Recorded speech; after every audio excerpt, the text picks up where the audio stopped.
干嘛？过来交钱！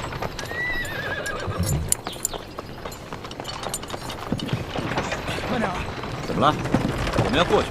废什么话？到那边交钱。交钱。军爷，我们过路要交什么钱啊？要想过关，先交税钱。哦，税钱。怎么不走了？主子，这军爷说了，他要收您的过路钱啊。哎呀，过路钱，你们天天在这收吗？这位军爷，你这收的什么钱？关口要道，过往商旅一律上交税钱2吊。可我们不是商人，为什么还要交税费？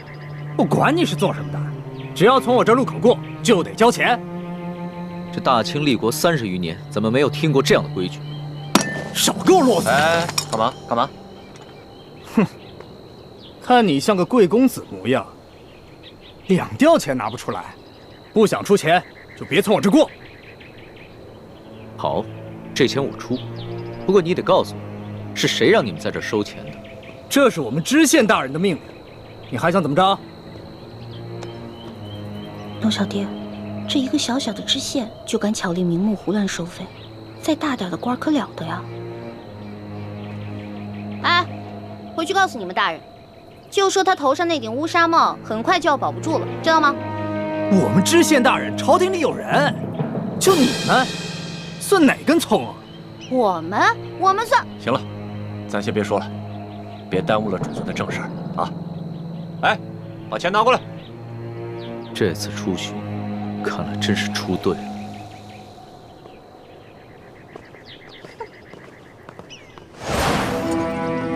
哎，进城交税。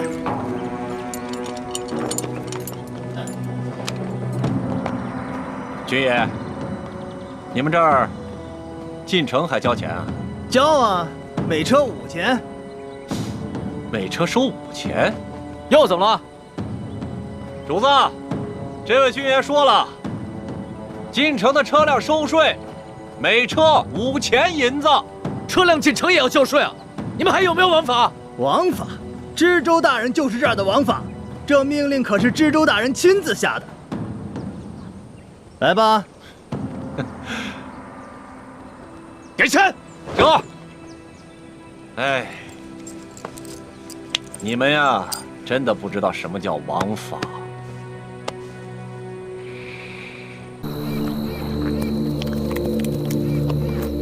主子，这口井也是干的。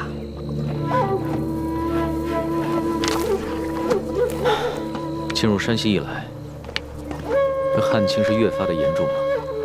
是啊。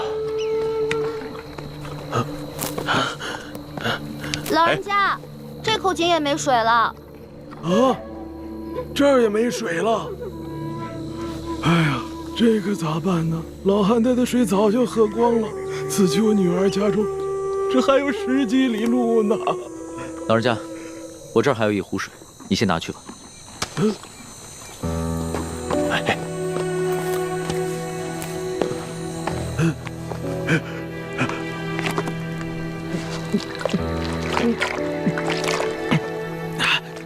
多谢，多谢。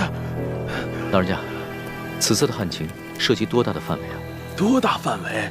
这方圆数百里，5万顷土地，12万人口，颗粒无收，颗粒无收啊！我活了70岁了，这是我见过的最严重的一次旱情呢。哎，多谢啊！老人家慢走。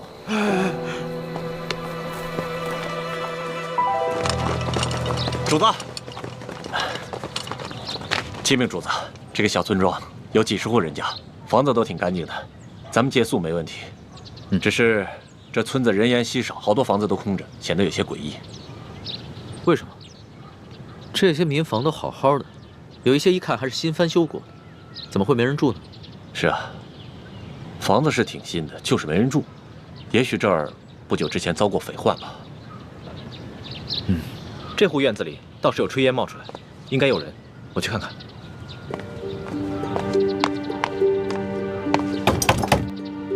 有人在吗？果官爷不必再催了，老夫就是死也要死在自家老宅子里。不是官爷啊！老人家，我们是过路的外地商客，错过了宿头，能否在这里借宿一宿？房钱要多少，随便你开。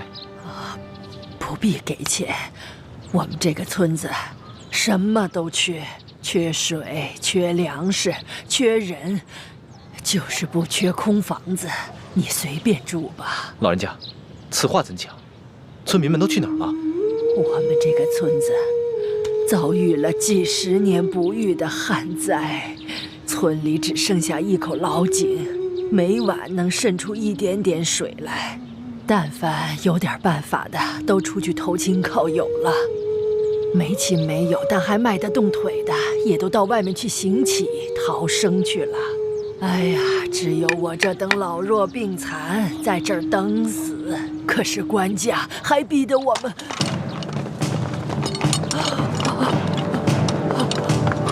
快，保护主子！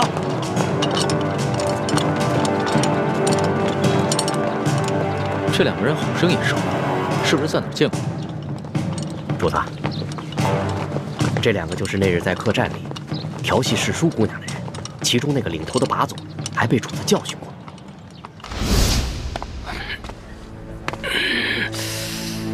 怎么回事啊，老杨？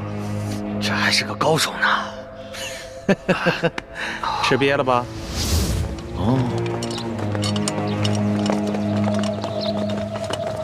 干什么？我问你干什么？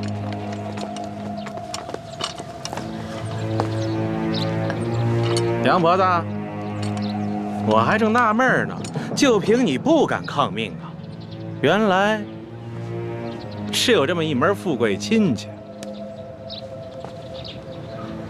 裘老板，你可别牵连无辜，老夫哪儿来的这等富贵亲戚？他们都是过路的客商，在我家借住一宿，明天就得赶路的。路过的客商，让我瞧瞧。哎，咱们是见过的是吧？啊？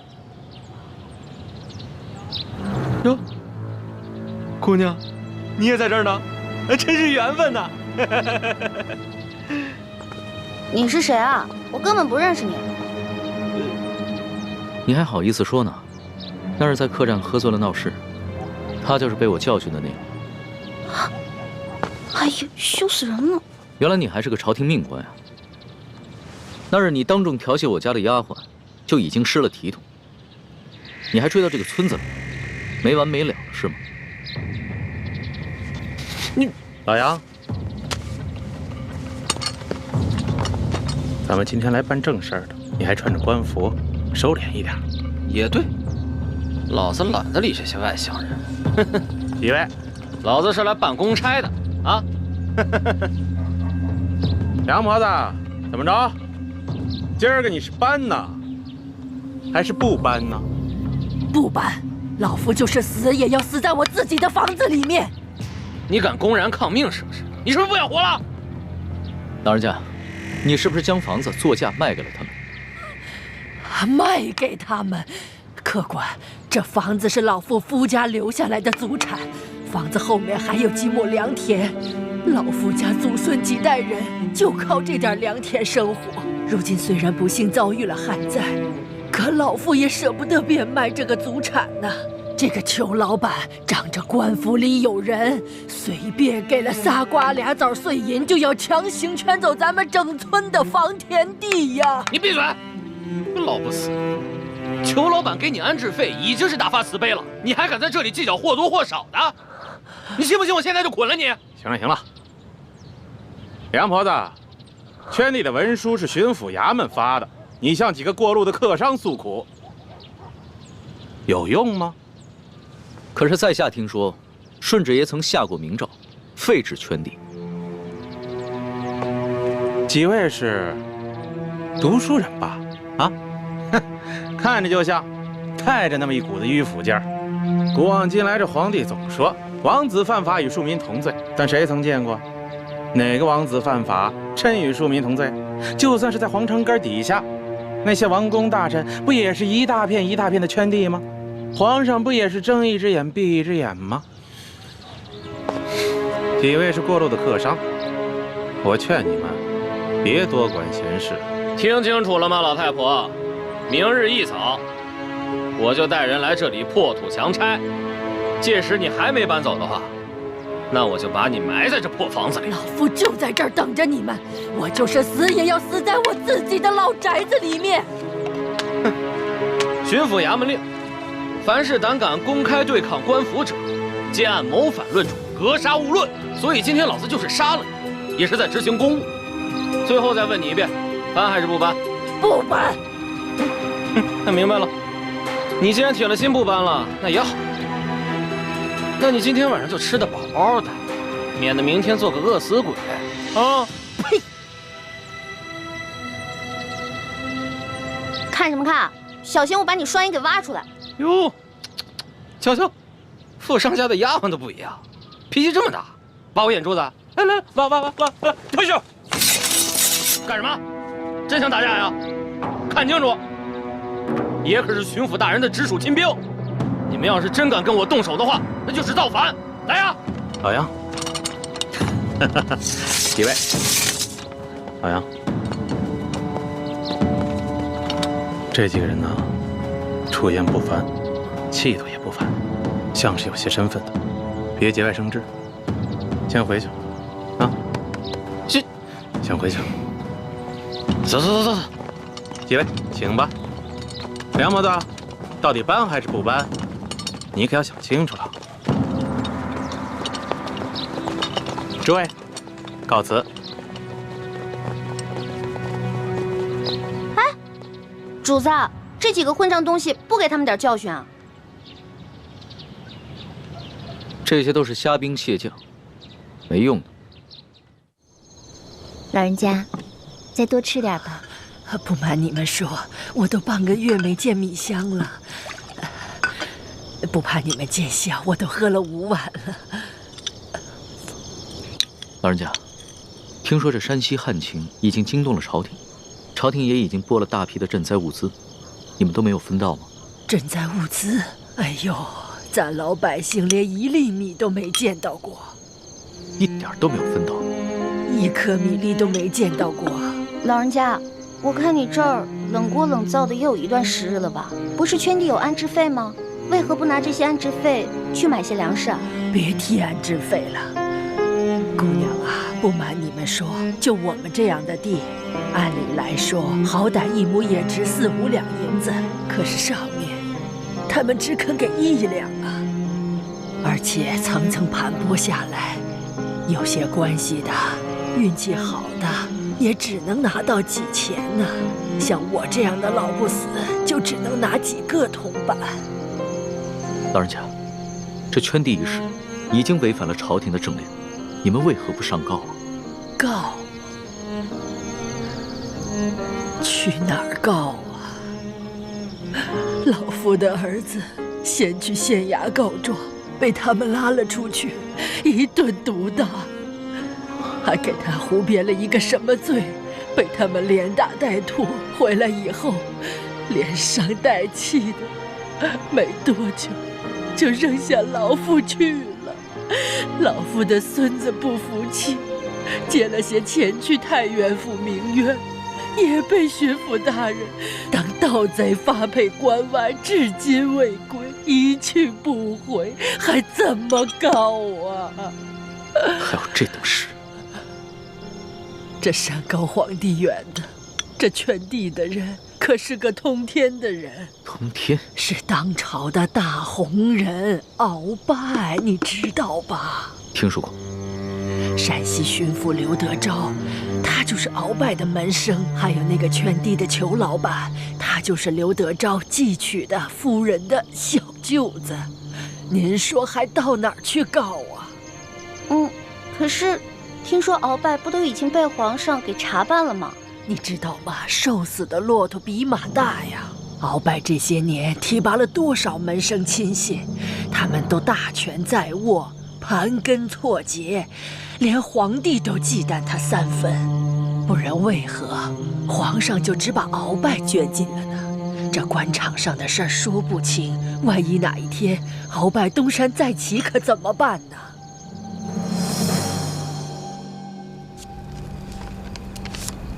好了，主子，今天的见闻全都记下了。你小心收好，等我回京了之后，就一桩一件的查，一个一个的办。主子，消消气，今天晚饭都没有吃，保重龙体要紧啊。坐吧。是。这所见所闻，我还怎么吃得下？顺着朝就已经下的禁令，到现在还有令不止，让许多百姓流离失所，无家可归。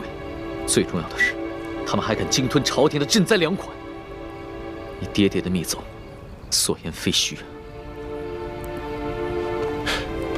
主子，那咱们可得小心了。听说这山西官场，鳌拜残存的势力不可小觑，他们掌握的地方官兵足有上万。万一他们知道了主子在微服私访，起了歹心，可了不得。小不忍则乱大谋，只能暂且忍着了。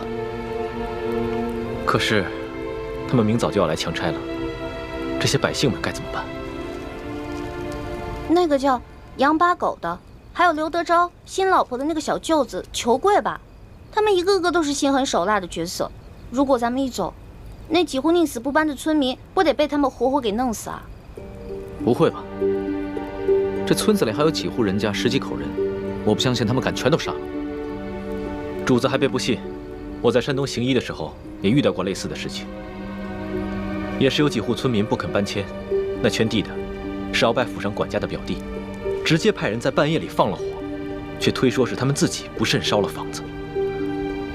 那几户家人当中，有几个性子烈的，想要上京告御状，却在半路上被一伙身份不明的歹人给杀了，案件至今未破。啊，老奴老家也发生过这样的事情。那不搬的一家5口被灭门，却推说是得了瘟疫，其余人也都是敢怒不敢言。那怎么办呀？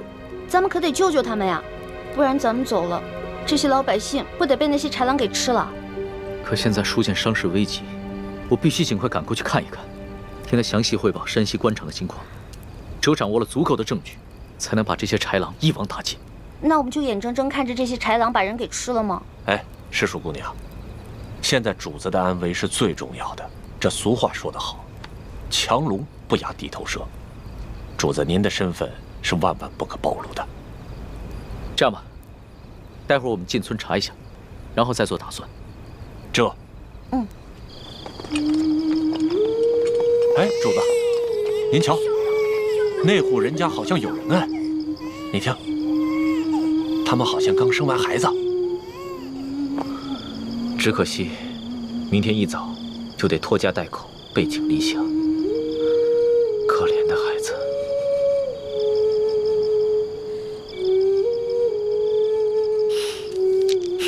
搜通，奴才在。把这个珠子送给他们的孩子，顺便打听一下他们家的情况。这。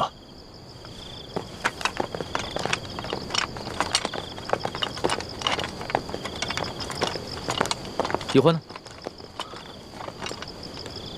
刚刚还在我身后呢。这丫头又乱跑。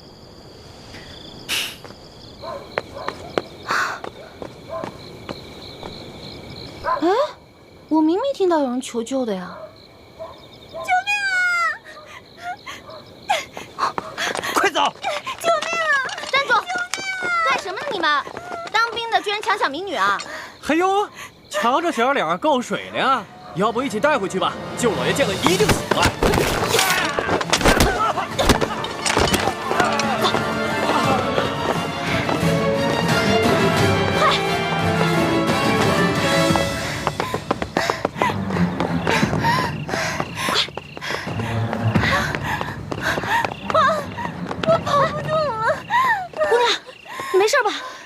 上来了！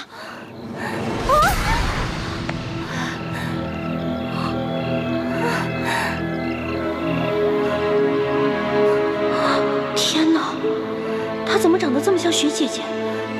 难道这舒婉欣逃跑1个月了，我们也想不明白。白他没有报官的原因，但是他极可能已回山西老家去找他父亲书剑了。哎呀，此处离太原府不远了。难道她就是从明珠谷逃出来的舒婉欣？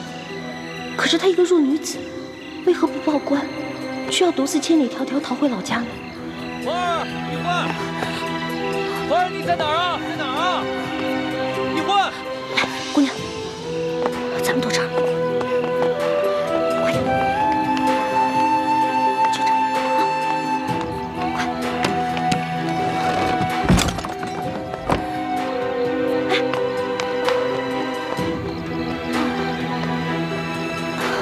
姑娘，没事吧，姑娘？一欢，花儿，一欢。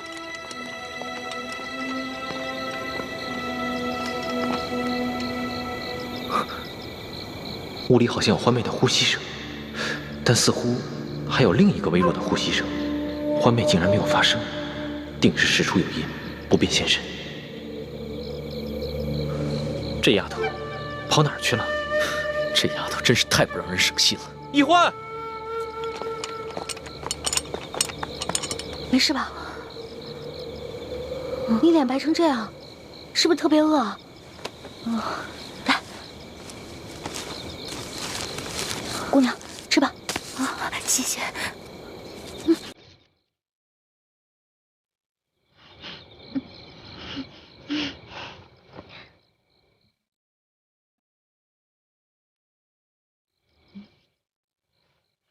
明明已经饿得不行了，还尽量注意吃相，不肯狼吞虎咽。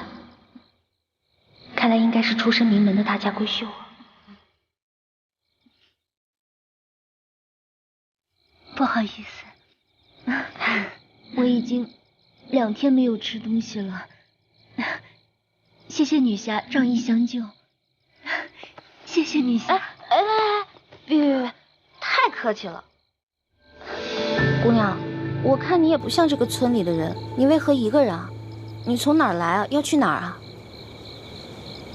小女子本是山西太原府人士，途经此处，看到一处空的房屋，本打算暂借一宿，谁想到我刚住进去，就有2个官兵闯了进来，说我强占民宅，要抓我去见官。幸得女侠出手相救，小女子感激不尽。嗨，我根本不是什么女侠，我跟你一样，是途经此地的过客。你我相遇也算是缘分，不如互相留个姓名，他日江湖再见的时候也是朋友了。我叫易欢，你呢？是易女侠。易女侠武艺高强，又仗义助人。小女子能够结识易女侠，是小女子的荣幸。嗨，小女子的贱名不足为道，只是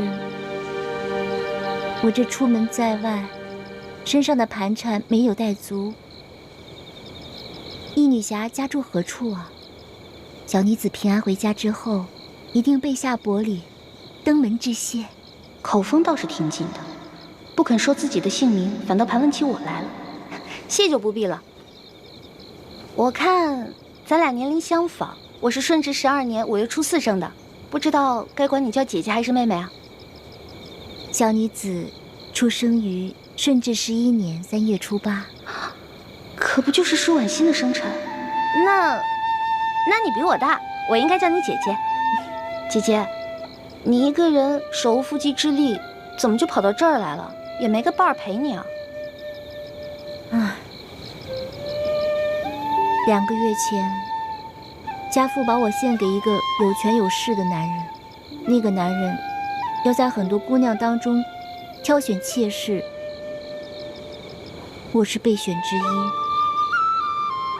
没想到我还没有到那个男人家，就阴差阳错被人劫走了，直到近日我才侥幸逃出来。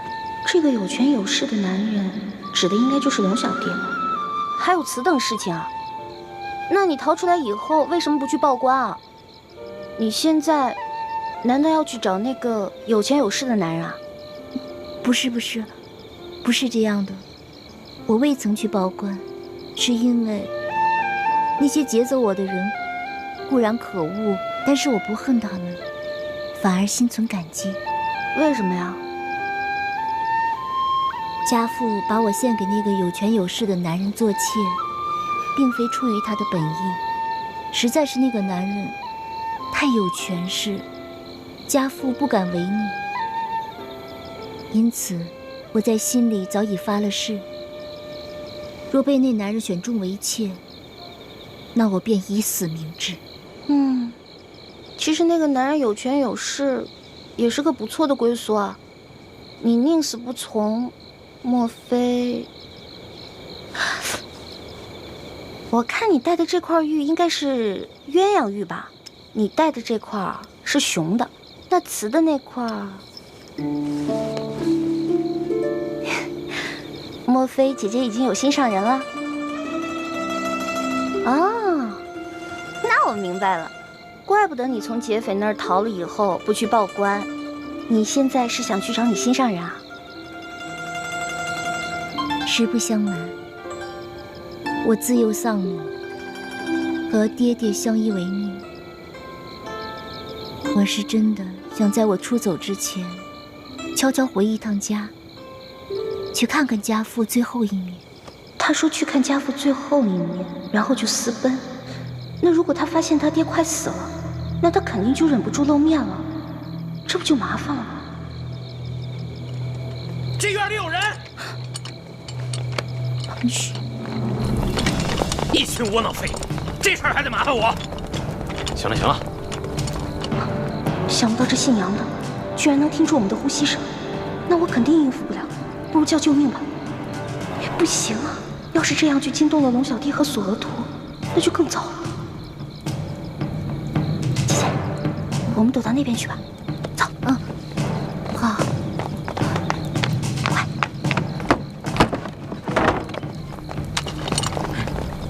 怎么了？这边，快走，跟上。这边，在那边，追！站住！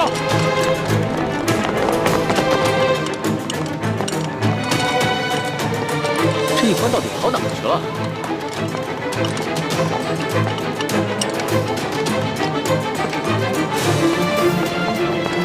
站住！姐姐，站住！姐姐，没事吧？别动，别动！你们干什么呀？不干什么，来啊，拿下带走。是。等会儿，你不是？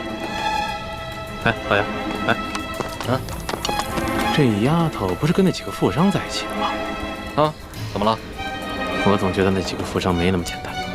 找另外一个，这个不说，免得节外生枝啊。也行。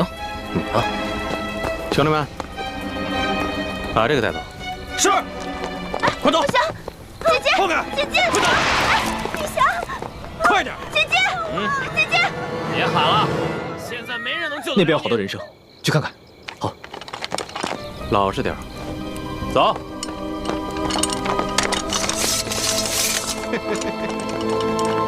小妮子，没看出来还是个练家子。之前是不是把我的鞭给打了？你脾气还真是烈呀！不过爷就喜欢骑烈马。之前你不是说要来挖我的眼珠子吗？现在看来，只能是爷挖你的肉了。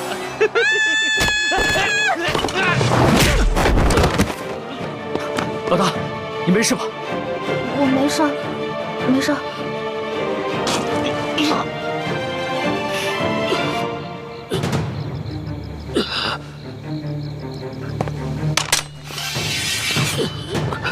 你们别乱来，我可是朝廷命官。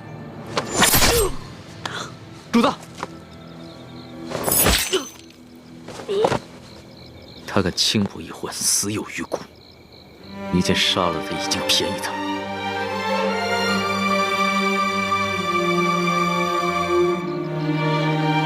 这还是我平生第一次亲自动手杀人。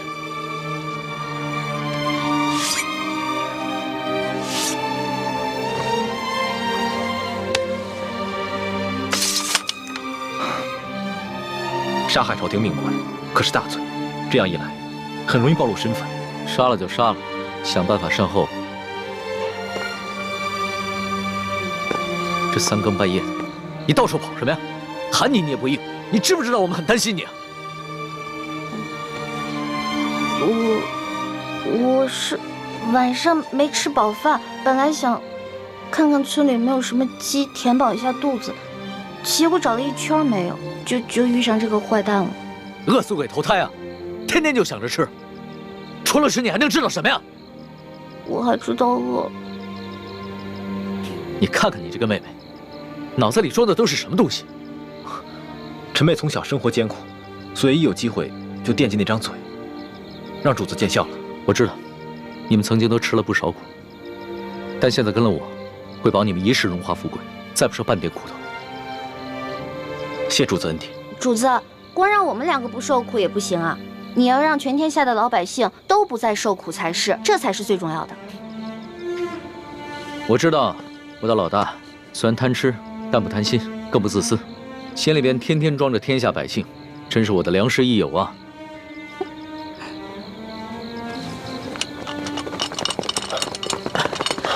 主子，主子，这怎么回事？不必慌张，先找个地方把他埋了吧。这，来人呐，把他拖下去。这，快！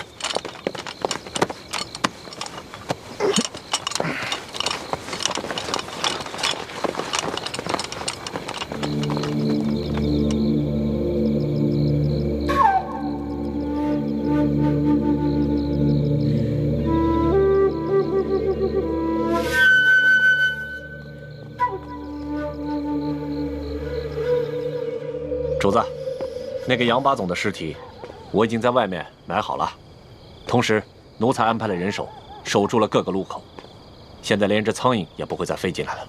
嗯，办得好。对了，再有人来打探消息的话，先不要杀掉，悄悄把他们拿下，找一个地方关押起来，到时候他们也是人证之一。这，还有，这村子里边剩下5户人家11口人。但他们全都是老弱病残。左土，挑几个可靠的人去找一个安全僻静之地，务必在天亮之前把他们全部转移。这，哦对了，他们都是老弱病残，就把我那辆马车拨给他们。这，马三，我们走。这，咱们也都准备一下，天一亮我们就要离开这个院子。主子，这才3更天，你先回屋休息吧。等我们收拾好了以后，再叫你出来。好，明儿再赶1天的路，就能见到书剑了。到时候肯定有很多事情要等着我处理，所以啊，我是应该好好养养神了。那我给您点一炉安魂香吧，不然你睡不好，又该胡思乱想了。不容易啊，会体贴人了啊。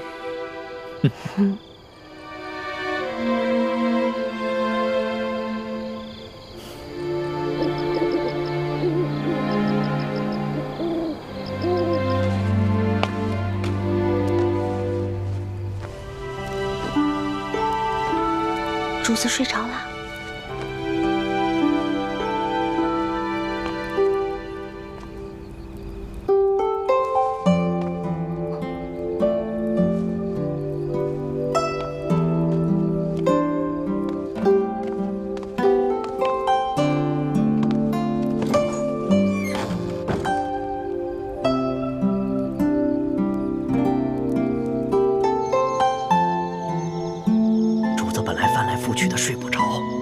闻了你一个什么香，马上就睡着了。你说，你到底给主子闻的是什么香？就是普通的安魂香，您放心吧，对身体无害的。真的？真的，叔父，我怎么可能骗您啊？哎呦，你就不要再叫我叔父了，好不好？咱们最好是永远都不要认亲。哎呦，一欢，我求求你了，你千万不要对主子有什么不好的心思，更不能想着要去害他，否则连我都活不了了。哪有？我怎么可能害我的龙小弟呢？我也绝对不允许任何人害我的龙小弟的。你说的话，我也不知道是该相信还是不该相信。但是我告诉你啊，我伺候过3个主子，咱们现在的主子是最好最好的一个。哎，你不是说过要为什么？要为天下苍生、黎民百姓着想？哎，是不是这么说呀？那你就更不要想着使什么坏心思，更不能害了主子，也不能连累我。哦，也不知道当初是谁帮着鳌拜给皇上一直下毒。那不也是迫不得已吗？再说鳌拜呀，也没有想害了主子，给主子下的药呢，主要是想扰乱他的心神，让他不能理朝政。可你们，哎呀，我们要想害他，在宫里早就害他了，何必等到现在呢？叔父，你就放120个心吧。说好了。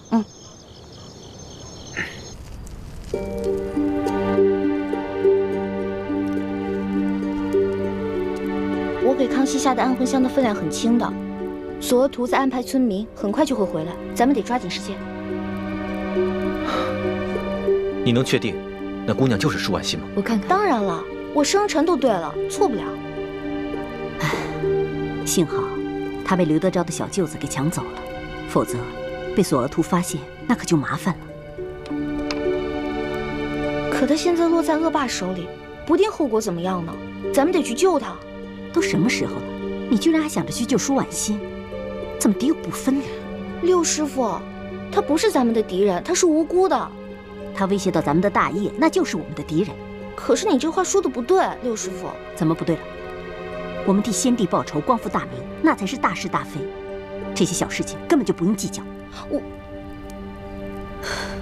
六师傅，奕欢说的没错，舒婉心必须得救。他从明珠谷逃出来以后，一直没有报官说出自己的真实身份，是想着悄悄和自己的心上人私奔。但眼下他落在了刘德昭小舅子手里，为了自保，他很有可能说出自己的身份。刘德昭知道真相后，必定会上报朝廷。那样的话，倾城的身份也会暴露。可我们眼下怎么救呢？我们一不熟悉路线，又不知道他们把人抢到了何处，而且这天就要亮了，实在是来不及啊。这样吧，一会儿我装病，留下来和那些村民一起去休养。等你们走之后，我就会悄悄地去找舒婉心。如果他没有暴露身份的话，那我就会把他救出来，并把他送到明珠谷。倘若他暴露了自己的身份，那我只能杀了他，和所有知情的人一绝后患。六师傅，你不能这样。如果这样滥杀无辜的话，跟当年清军杀无辜的老百姓有什么区别啊？欢儿，你怎么跟六师傅说话呢？师傅，你别生气啊。奕欢他就是这样，说话不知轻重。我看要不这样吧，如果这个舒婉心说出了自己的真实身份，那六师傅就把那些知情人士杀了，留舒婉心一条命，把她送回明珠谷就是了。是啊，六师傅，那些狗仗人势的东西本来就死有余辜，杀了也算是替天行道。但是舒婉心是无辜的，我们不能伤害她。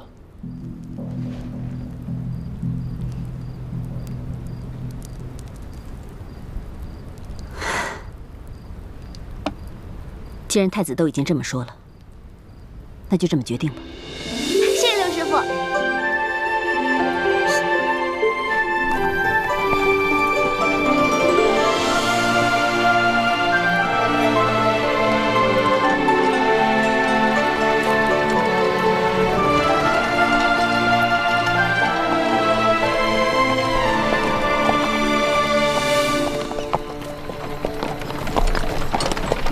这雪嬷嬷昨晚还好好的，怎么一下子就病了？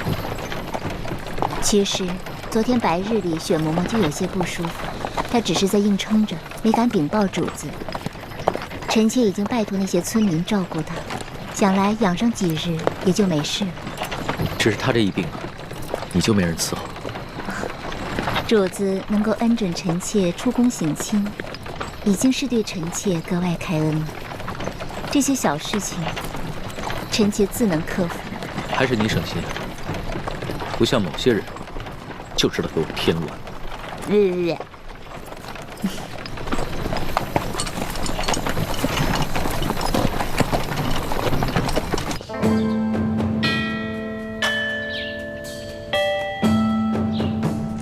左徒派人送来了密奏，说皇上已经进了山西境内，应该很快就能悄悄地见到书剑了。这是皇上第一次微服出京，只愿皇上能托皇祖母的福，顺顺利利、平平安安的就好。玄烨他是爱新觉罗的子孙，他若是只在紫禁城的方寸之间长大，他怎么能够管好这万里江山？让他出去历练历练也好啊。纵然会有一些波折意外，但皇上乃天子之命，也必定能化险为夷。皇后不必太过担忧。妾身别的倒不担忧，只是不放心这李氏兄妹二人。你放心吧，哀家再三的嘱咐索图和李德福，让他们盯牢了李氏兄妹。况且李氏兄妹若要真的有图谋不轨，那在这宫里头早就应该下手了。既然他们没有异常举动，就说明他们的目标并不是暗害皇上。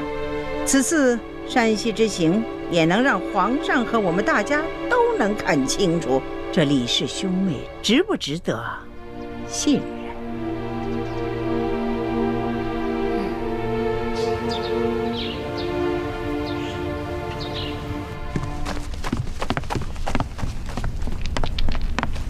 官儿啊，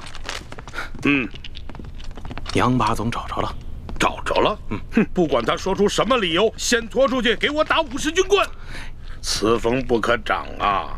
居然敢不声不响的玩失踪，这以后这对我还怎么办？还军什么棍呐？人是找着了，在一棵杨树底下埋着呢。死了，死了。肋骨断了几根，而且被一箭穿心。我纳闷呢，淮阳村的10几个村民没这个能耐啊，除非是那几个外地来的客商，他们带了一群保镖，而且个个身手不凡。二公子，这钦差大人迟迟不来，难道咱们就一直在这傻等吗？时常有人在皇上面前进谗，说我们平西王府的人居功自傲，不把朝廷放在眼里。眼下出了这么大的事，皇上又特命钦差来此查案，我等自然应该恭敬些，以免落人口实才是。二公子，如此维护平西王府的声誉，若是让王爷知道了，一定会非常欣慰的。我只是在做我的分内之事，我父王知不知道，都不重要。所以说，王爷的这几个儿子里，就属二公子最为仁厚。吴公子，钦差大人还没有来吗？应该快了吧？那我们兄妹二人可需要回避一下。那倒不必，二位都是我吴应奇的朋友，刻意回避当然不需要。但是，如果二位不习惯接待朝廷要员的一些繁文缛节，当然也可便宜行事。待我事情处理完毕之后，再与二位一同上京。那我们多一事不如少一事，不如我们就留在自己房里吧。也好，那就随姑娘的意。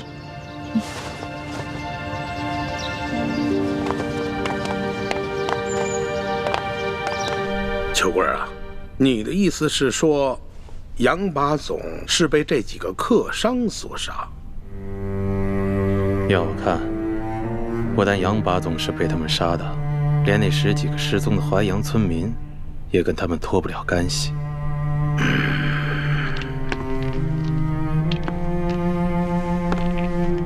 老爷，我看这几个客商身份可疑，行踪诡异，您是不是得派人去查一查？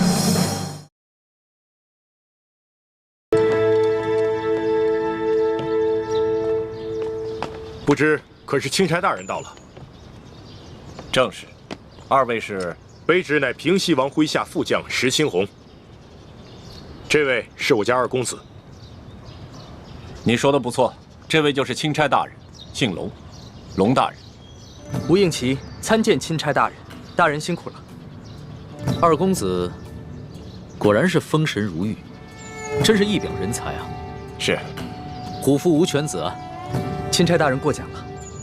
啊，对了，二公子，这皇上特意命我悄悄护送丽嫔出宫探望舒大人。吴应奇拜见丽嫔娘娘。免礼。此事切勿声张，就我们几个人知道。卑职明白。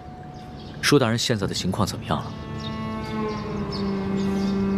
至今一直昏迷未醒。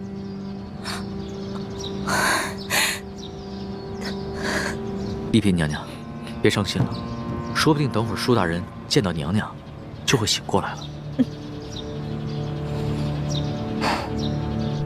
秋官啊，你说这几个村民怎么会无缘无故的失踪了呢？而且这些剩下的村民皆是一些老弱病残，你说他们都去了哪儿了呢？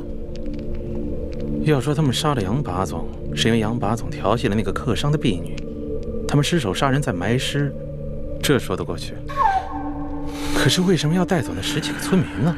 这不合乎情理啊！难不成他们是想将这些村民留作证人，将来去京城告御状不成？有这个可能。华阳村的梁老婆子一直都是个刺儿头。哎，你想啊，他儿子告状被咱们给弄死了，他孙子接着告，咱们给他发配关外，他能跟咱们善罢甘休吗？而且就这么巧，那几个客商就投宿在他家里，他肯定没少说咱们的坏话。说，还有脸说？消消气。既然知道这个老婆子是个刁妇，为什么早不处理啊？留下如此之祸患。我哪知道啊？他一个老婆子风烛残年了，有上顿没下顿，能活几天呀？谁成想半路杀出个程咬金，跑出这么几个客商来。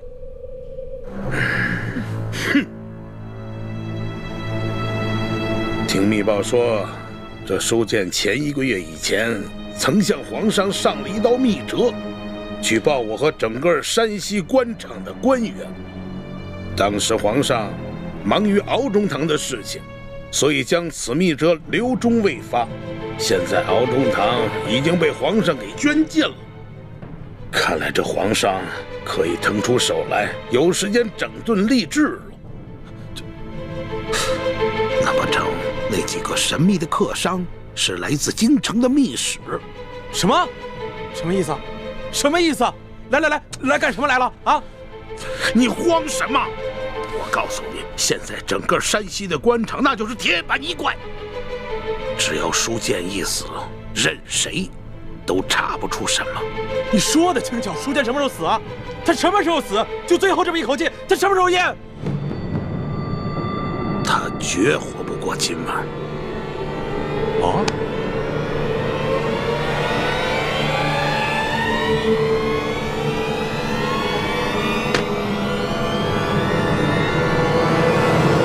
龙大人，您陪着丽嫔娘娘先去探望舒大人，卑职带着手下把这驿馆里里外外都搜查一遍，布置好安防。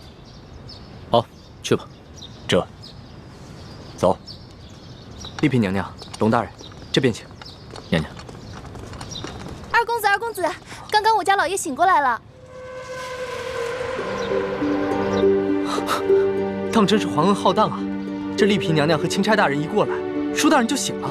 看来真是被本钦差给说对了，舒大人一定是知道丽嫔娘娘要来探望他，激起了他的求生欲望，所以他就醒了。多谢大人吉言，这都是托了皇上的福。二公子，那就请带路吧。是。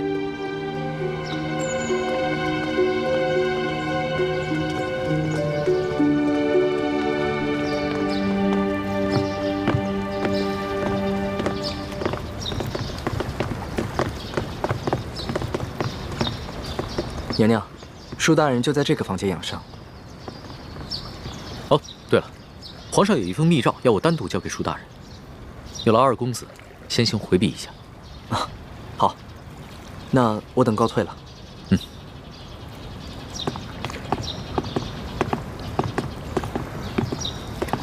你们也先都退下吧。是。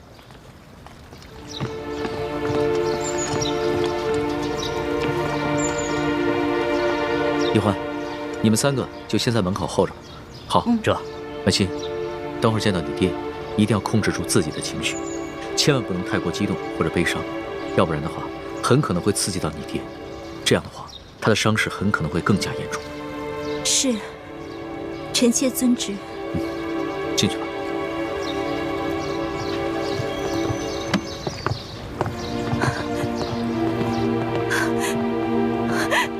爹，爹，爹，爹！帅气，帅气。朱哥哥，怎么办啊？你说这书剑会不会认出徐姐姐是贾某的？谁也没想到书剑还能醒过来。事到如今，只能随机应变了。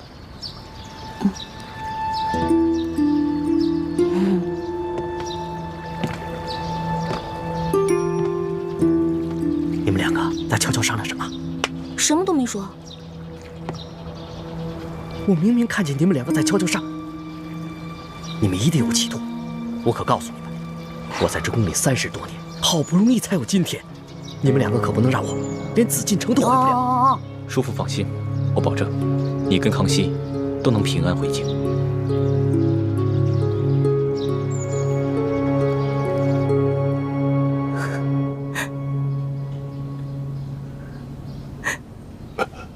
皇上，先别急着起来，安心躺着。帅庆，不仅朕来看你了，你看，还有谁一起来了？爹，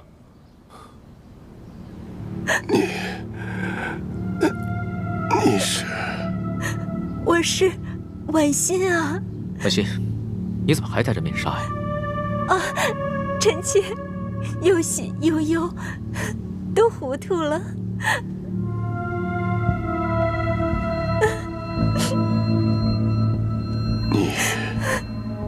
你是婉心？真的是婉心？你怎么来了？帅庆，朕知道你只有这么一个女儿，所以啊，朕特意带她来一同探望你。临出宫前啊，朕已经封婉心为丽嫔了，入主永和宫。谢主隆恩。婉心啊，你既然封了嫔，你就是爹的主子了。从今天开始，不要再来看爹了，要好好的伺候皇上。婉心啊，你忘了刚刚朕怎么跟你说的？别老顾着哭啊！皇上，臣妾忍不住，臣妾忍不住。行了，那你先去一边，稳定稳定心思。朕先和你爹说几句话。是。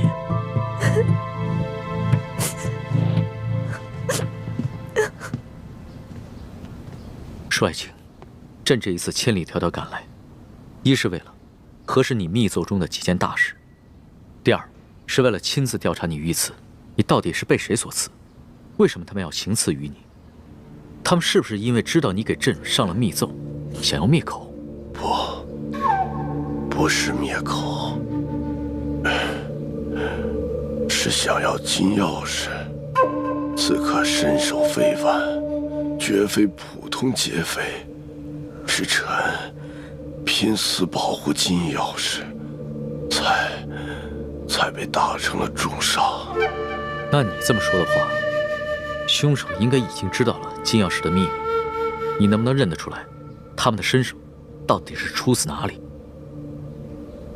不知道，臣只知道，在事发的前一天晚上，平西王府秘密的派了个人来。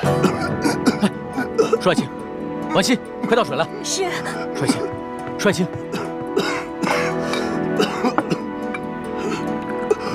帅庆，你先缓过这口气再说。爹，来，喝口水来，小心。再来一口。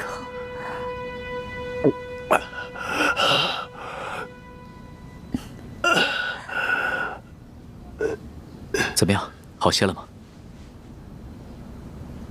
你刚刚说的平西王，平西王派谁来？派他来做什么？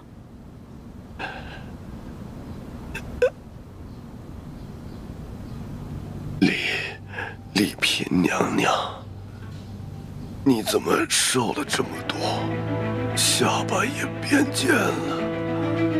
啊，爹，女儿是思念您啊。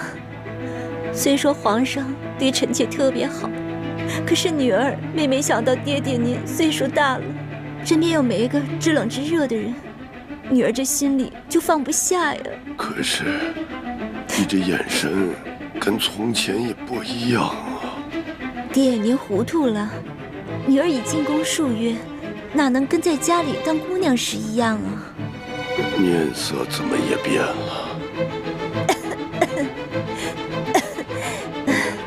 这连日来赶路，女儿染了风寒，吃几副药就好了，爹爹不用挂心。啊！爹！帅卿，帅卿，帅卿！李太医，李太医！主子，怎么了？你看看，帅卿晕过去了。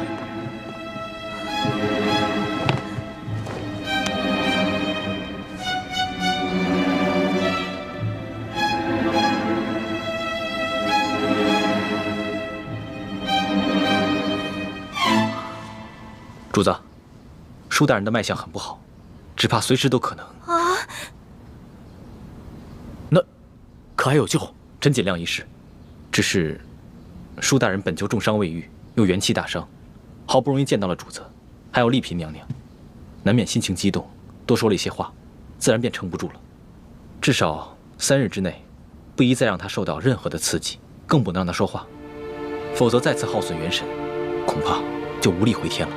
知道了，你先去煎药吧。臣遵旨。丽嫔娘娘，主子，要不然咱们也先出去吧，让舒大人好好在这儿静养一下。李德福，你留在这儿，亲自照顾舒剑。这。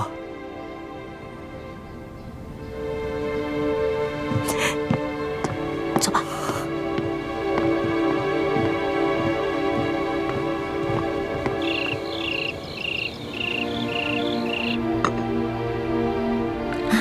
真没想到，这个舒剑受了那么重的伤，居然还能发现我跟舒婉欣的细微不同。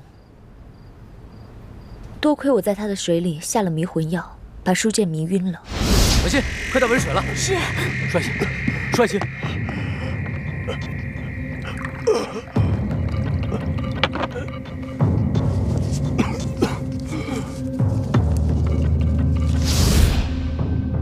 否则，他再多盘问我几句，就算我能应付得过去，康熙啊，也还是会起疑心的。也不知道六师傅找到舒婉欣了没有？咱们两边都不能再出半点岔子了，否则倾城的身份就暴露了。只有我一个人暴露不要紧，万一康熙心思那么缜密，他会想咱们在宫中的点滴细节，就会把你们2个也怀疑上的。舒婉欣就交给六师傅了。至于这个舒剑，不能让他再醒过来了。你们什么意思啊？你要杀了舒剑啊？不行，我不同意。舒剑不同于鳌拜，也不同于刘德昭，在鳌拜权势熏天的时候，他就敢冒死向皇上上密折，为民请命，这样的好官你也要杀呀？我不懂什么国家大事，我也不明白为什么师傅们一直说要光复大明，但我只知道，在这个世上，你们跟师傅是我最亲的人。既然你们说我们是大明的子民，那我就有责任跟你们一起光复大明。可如果光复大明就要滥杀无辜的话，这我坚决不同意。欢妹，你别说了，我不听。如果你要真的杀了舒剑的话，我再也不理你了。大师兄，就算易欢不反对，我也觉得这件事要在驿馆这么多人的眼皮子底下杀了舒剑，这风险也太大了，稍有不慎就会被康熙发现破绽，那我们不就前功尽弃了吗？那这样吧，我试着给舒剑的药中加入少量扰乱心神之药，让他暂时丧失神智。等将来风平浪静了，我再帮他恢复神智。到那个时候，我们也不必将舒婉心软禁在明珠谷了，他们父女也能够团聚了。这个我同意。你看，其实只要我们稍微用点心思，多为其他人考虑考虑，不就有两全其美的办法了吗？只是要让舒剑像鳌拜一样丧失神智，又不让人察觉，这难度比杀了他更大。但是为了不让你失望，我愿意冒险一试。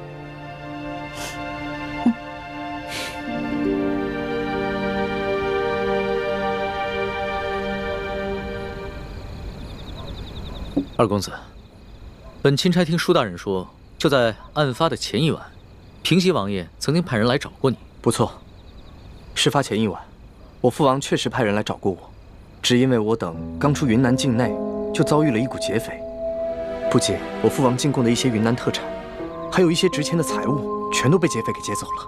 哦，我父王十分震怒，所以就派人过来追问详情。我与石副将把情况禀报清楚之后，他们就返回滇都去复命了。怎么了？龙大人有什么疑问吗？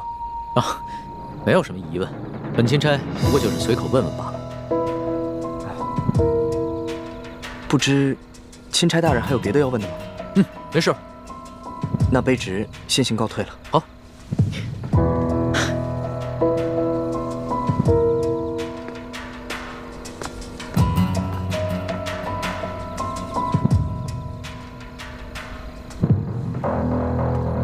这吴应奇遇到舒剑之前，确实遭遇过劫匪，他们也向朝廷禀报过，所以我才会派舒剑护送他们进京。只是这平西王派人来，难道真的只是为了一些无关紧要的财宝吗？你怎么看？主子，您是不是怀疑这刺杀舒总兵的刺客和平西王有关？可是，如果这平西王早就知道这金钥匙的秘密，那何必先派自己的儿子把金钥匙送往京城，然后再派人半路去抢劫呢？那你觉得谁的嫌疑最大？奴才以为，这刘德昭可是鳌拜一手提拔的，鳌拜老奸巨猾，他会不会假意向皇上禀告这金钥匙的秘密，然后暗地里又派人悄悄地来劫呢？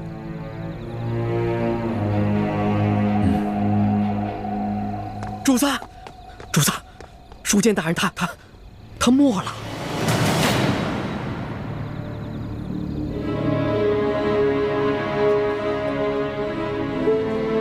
奴才一直听从主子的吩咐，守在舒剑大人的房门外，就连一只苍蝇也不让飞进去。可是刚半夜的时候，奴才就腹内疼痛，我等不及换班的人来，就去了趟茅厕，前后才一盏茶的功夫。等我回来，舒大人他就……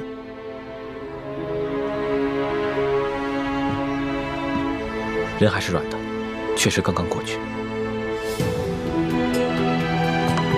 父亲，父亲，父亲！娘娘，娘娘，钦差大人还在旁边呢。爹，父亲。李太医，晚饭之前我还跟你探望过舒剑，当时他的脉象不是一直很平稳吗？当时确实有所好转，只是不知怎么突然就……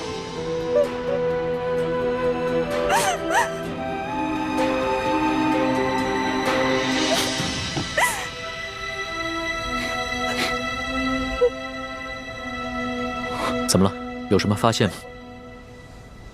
舒大人身上有一股辽山参的味道，但是卑职所开的药方中并无此物。辽山参，此药有毒吗？此药无毒，但舒总兵重伤之下命在旦夕，此时用大补之药，反倒成了他的催命符。所以你的意思，舒大人是被毒死的，是吗？可以这么说。舒大人冒死为民请命，如果还有人毒害他，那这个人就是是非不分、丧心病狂了。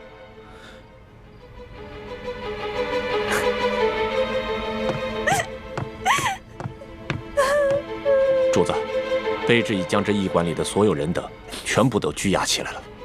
好，你先分别询问，只要是有可疑的人，全部都带到大厅来。待会儿我亲自审问。这。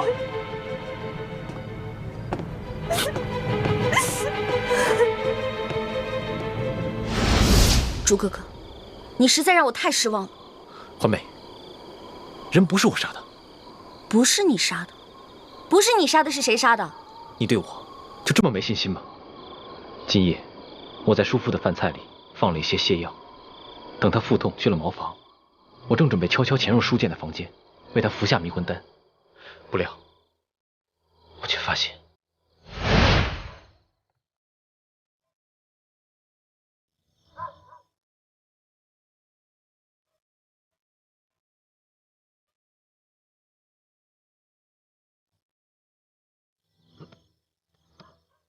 哦，肚子怎么这么疼啊？咱家换班的人怎么还不来呀？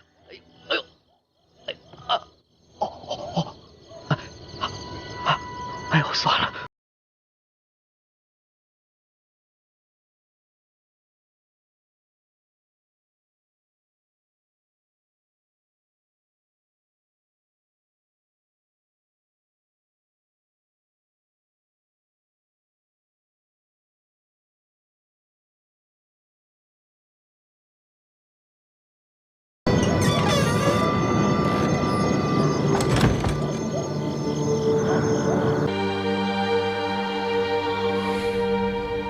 钦差大人明察，小的只是路过舒大人房间，看见门口无人守卫，放心不下，这才进去看了一眼。怎么会是小的下药杀了舒大人呢？你还敢狡辩？本官已经问得清清楚楚，李太医开的药方中根本就没有疗山参。药铺的伙计也已经证实，今天下午你确实去买过这种药。驿馆的人也看到你夜晚之时悄悄进过厨房。大人饶命！大人。小的是看着舒大人近日身子虚弱，想帮他进补，小的也不知道这补药居然还会杀人呢。到了现在你还敢抵赖，真的以为本官好欺骗是吧？你一个小小的驿丞，怎么会有胆子谋杀朝廷命官？肯定是有幕后主使。你最好从实给我招来，说不定我还能留你一命。回禀大人，小的冤枉。小的在药里面确实放了疗山参，但舒大人却非死于小人之手。今晚，小的端着药碗去给舒大人送药。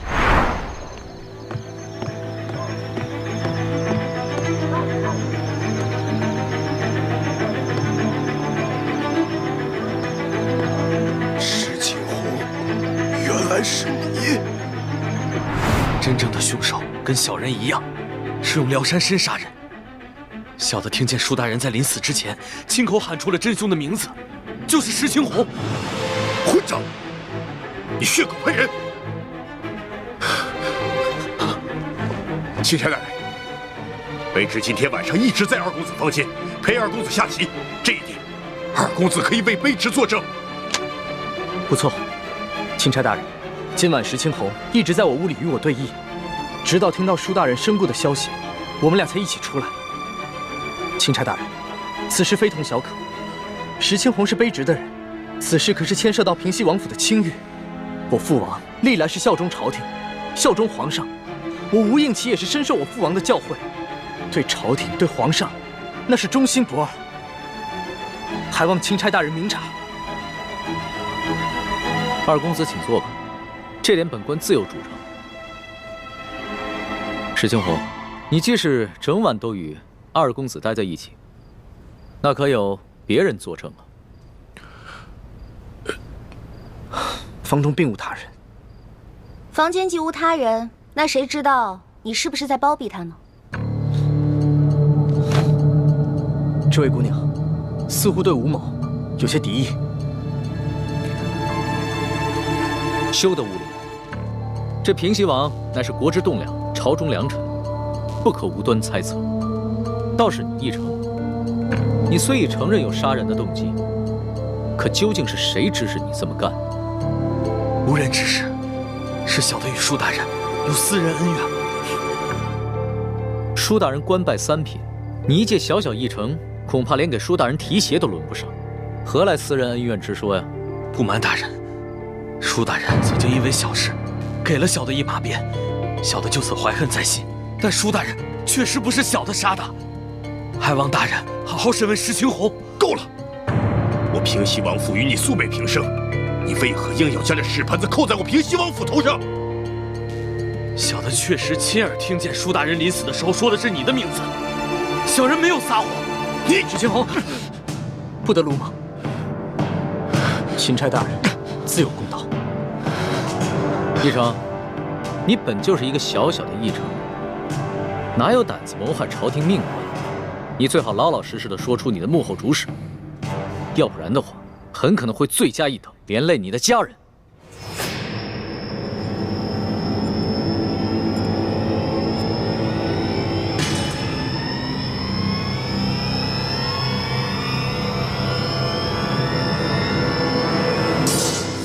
大人，小的是受人所指，可小的不能告诉你，否则小的家人就都没命了。小的有罪，可他们是无辜的。大人，就让小的以死谢罪吧。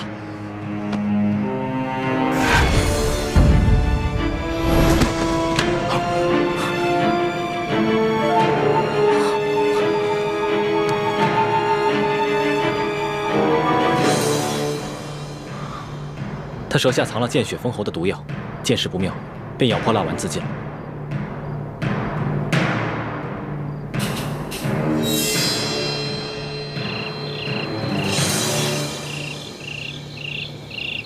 今天晚上我看见的人是义成，但是抢在义成前面的是石青红。看来想对舒剑不利的，应该有3路人马。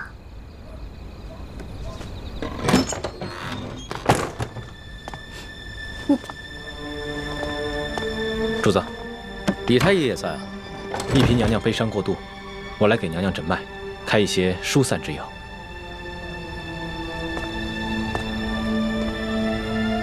婉心啊，你不要太过伤心了。你爹虽然去了，但是我会照顾你一辈子的。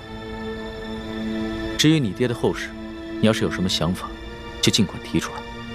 臣妾是没侥幸，一切但凭主子裁夺。行。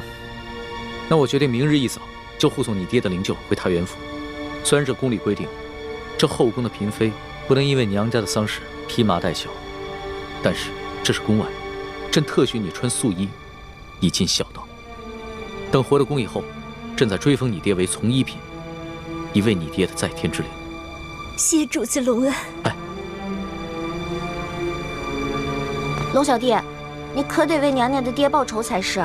这个义成说的石青红，可是吴应琪身边的贴身侍卫。小声点，小心隔墙有耳。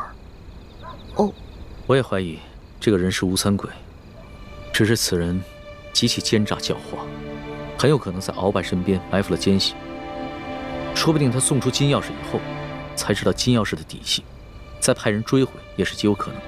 只不过吴三桂兵强马壮，雄霸一方，我暂时不想打草惊蛇。哦，怪不得主子要替他敷衍过去呢。这鳌拜的余党和吴三桂，都是我的心头大患。可是这重症不可用奇药啊。主子，这舒总兵之死，还有山西的贪腐窝案，可不是一时半会儿能够查清楚的。这为了安全起见，不如主子您早些回京吧，然后由奴才陪着丽嫔娘娘一起护送舒总兵的灵柩返乡，可好啊？索大人所言极是，主子，还是早点回京吧。行了，我知道你们担心我的安危，但是这次出宫以来，所见到的事情简直闻所未闻。纸上得来终觉前，我还是想在这山西多待几天，多体察一下民情。可是主子，现在这情况实在是太复杂了，这万一出现什么意外，奴才怕是担当不起啊。身为天子，最大的威胁不是一些宵小之徒的暗杀，而是没有能力治理好这个国家，让百姓天天盼着你死。我不可能一辈子都待在深宫里面，仅凭折子来治理天下。虽然在这儿体察民情会冒一些风险，但是既是值得，也是应当。龙小弟，说得好，我支持你。以后无论你做出什么决定，我这个老大都会拼命保护你的。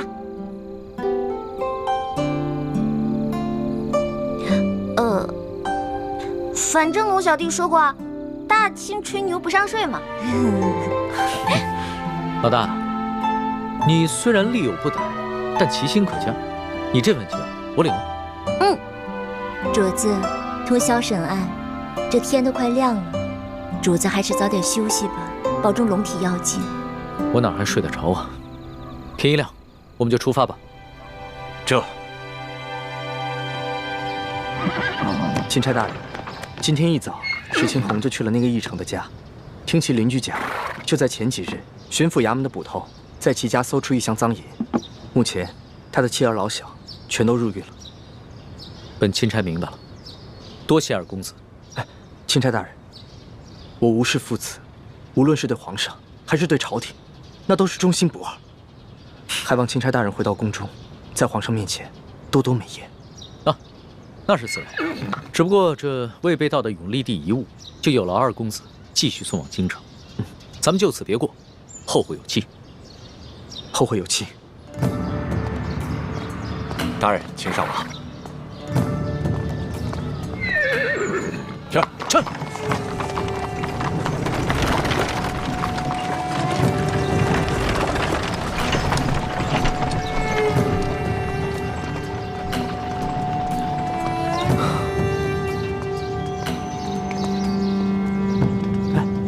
倩影姑娘，不如趁着清晨天气稍凉，我们上路吧。好。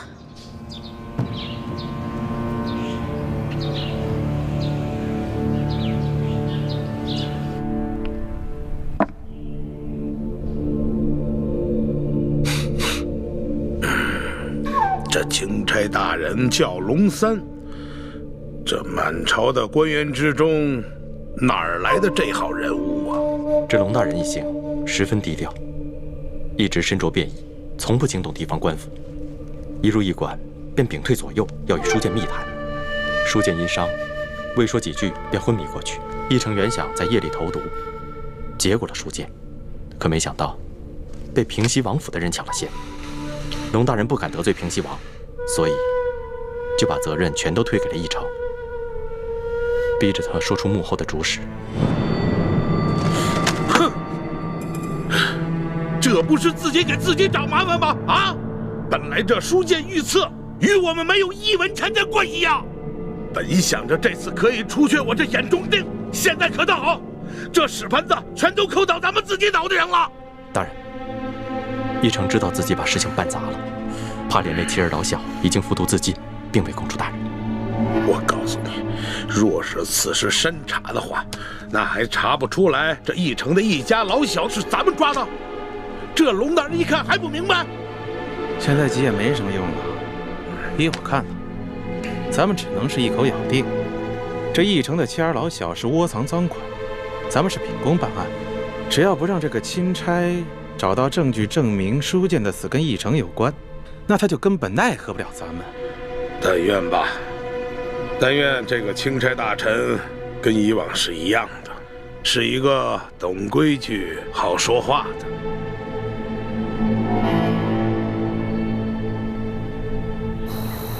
这吴应奇的反应还挺快，他连夜派石青红去这个义成家里查探。据他的意思，这个义成应该是受了山西巡抚刘德昭的胁迫，所以才会铤而走险，毒害书剑。主子，你可千万不能相信吴应奇的话，这事儿分明是吴三桂跟刘德昭两路人马都想刺杀舒总兵。